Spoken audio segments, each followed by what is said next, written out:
There are very good reasons why we have different styles and types of control valves. With each of the valve styles, there are multiple variations. The goal is to select the proper product to reliably satisfy the application requirements.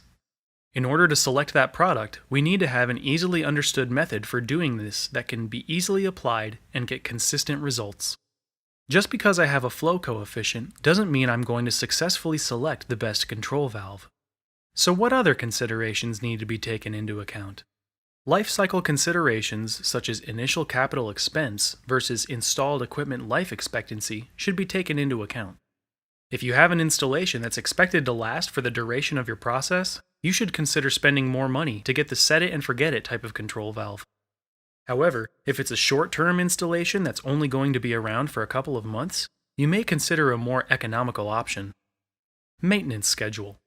Are there going to be routine shutdowns, and if so, what are the frequencies? The location of the valve needs to be considered too. Is the valve close to the ground where it's easily accessible? Or is it up on a scaffold where you have to rent a crane in order to remove it for maintenance? And then, how much does it cost to maintain? The downtime that is incurred when a valve is out of service is lost revenue. Also, look at the valve's impact on a process, its availability and reliability. How close to set point does that control valve need to operate? Is 10% acceptable, or does it need to be 1% or even 0.5% accurate? You also need to consider code requirements such as B16.34 and any industry-specific regulations.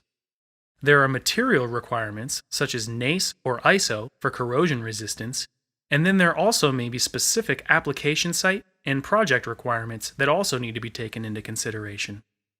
Other things to keep in mind are no two applications are identical. Even a company that has multiple facilities that are, quote, exactly the same, or just one facility with duplicate trains, no two processes are completely identical. There's going to be something different. Maybe the piping is slightly skewed. Maybe you have fluctuations in temperature and pressure. Even though one valve installation is successful, that success may not be duplicated in an identical train. All these things need to be considered, and, unfortunately, the desires of the engineering piping contractor and the end user will sometimes be contradictory. What happens if you don't select the ideal control valve assembly? This first picture, you can see the set point, and you can watch the valve trying to operate at the same point, but it is jumping all over the place. Poor control can lead to wasted feedstock, as well as off-spec product. Also, if you don't consider all the metallurgical aspects that are going on inside that valve, you can have stress corrosion cracking and trim failures that are unexpected. In the final example, we have a globe valve with what appears to be a trim inspection hole. However, that's not the case. This void is actually the result of a corrosion coupled with erosion that occurred from flow acceleration. You had a fluid going through a carbon steel control valve that was impinging upon the inside of the valve body. Rust that formed inside the valve body and was continuously getting wiped away and eventually created a hole in the wall. Needless to say, control valve performance is a critical factor in achieving operational excellence. Visit Fisher.com or contact your local Emerson sales office to learn more.